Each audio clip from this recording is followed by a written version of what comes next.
entrepreneurs that we've all been hearing about lately.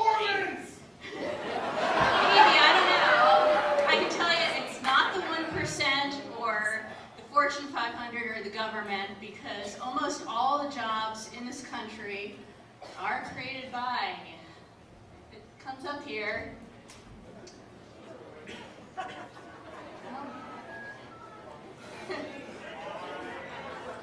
should be changing in 15 seconds.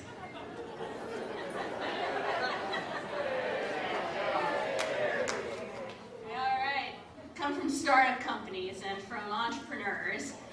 So they're pretty much the only folks who are hiring these days because they have to hire people in order to be able to build their companies.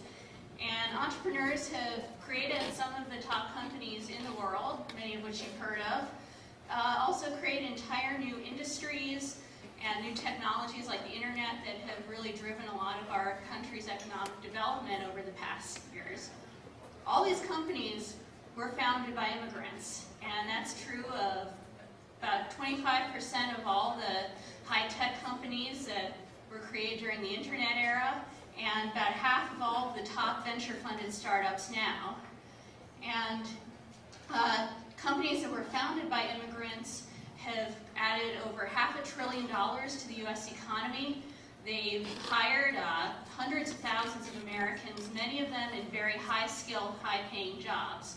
But immigrant entrepreneurs face a huge hurdle in the form of a visa policy that tends to assume that immigrants are going to take American jobs rather than create them. And so we get stories like that of Ahmed Al-Roni. He's an Israeli citizen, Stanford MBA grad, founded CruiseWise, which is one of the hottest startups in Silicon Valley this past year. Well, he got deported because, according to current visa policy, his skills weren't really needed by the company he founded, even though he raised $1.5 million and hired 9 people. Now, his story actually had a happy ending because he told it to ABC News, got his visa, his employees kept their jobs.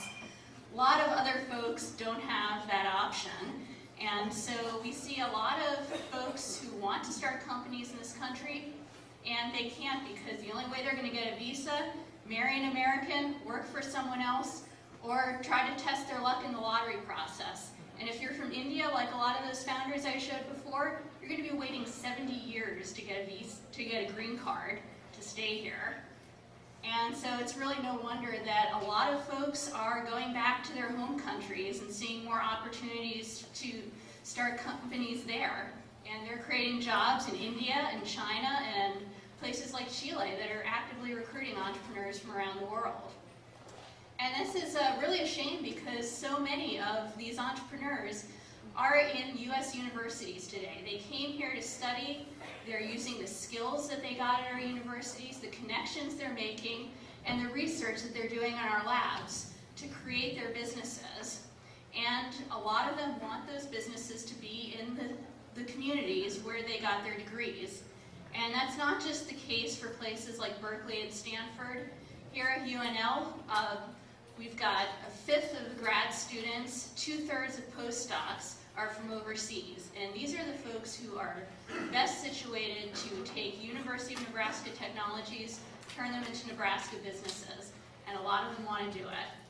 And fortunately, our lawmakers have started to realize the problem. So John Kerry and Dick Lugar here have introduced a Startup Visa Act, one of several bills that's going through Congress right now that aims to address this visa issue.